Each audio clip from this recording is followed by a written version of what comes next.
ও নিয়ে তোমায় চিন্তা করতে হবে না, ওসব আমিই করব। কবিরাজ মুক্তমণি স্বর্ণলতা পেয়ে ঔষধ তৈরির কাজ শুরু করে দেয়। ঔষধ তৈরি শেষ হলে মালা সুভাষের শরীরে নিয়মিত ঔষধ লাগিয়ে দিতে থাকে। কিছুদিনের মধ্যেই সুভাষ একদম সুস্থ হয়ে যায়।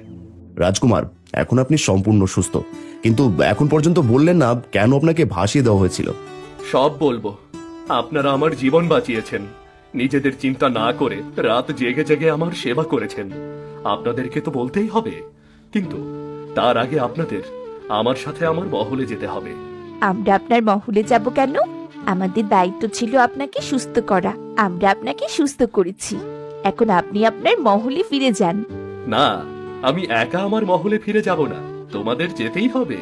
রাজকুমার, আমাদের ক্ষমা করুন। আপনি হয়তো আমাদের প্রতিদান দিতে চাচ্ছেন, কিন্তু আমরা কোনো কিছুর বিনিময় ছাড়াই আপনাকে সুস্থ করেছি। আপনি এখন চলে যেতে পারেন। না, আমি একা যাব না, আমার সাথে তোমাদেরও যেতে হবে, এটা আমার আদেশ। ঠিক আছে, চলুন। চল মা।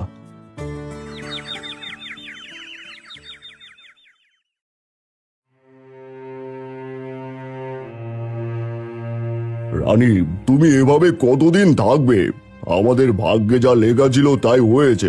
তুমি এভাবে থাকলে তো আর রাজকুমার ফিরে আসবে না। মহারাজ, আমি যে মা, মা কখনো সন্তানকে ভুলতে পারে না। তাছাড়া আপনি আমার জীবিত ছেলেকে নদীতে ভাসিয়ে দিয়েছেন। এটা যে একজন মায়ের কাছে কতটা কষ্টদায়ক তা আপনি বুঝবেন না। মহারাজ, রানীমা, আমাদের রাজকুমার সুস্থ হয়ে মহলে ফিরে এসেছে। কি? আমার সুভাষ ফিরে এসেছে? কোথায় কোথায় আমার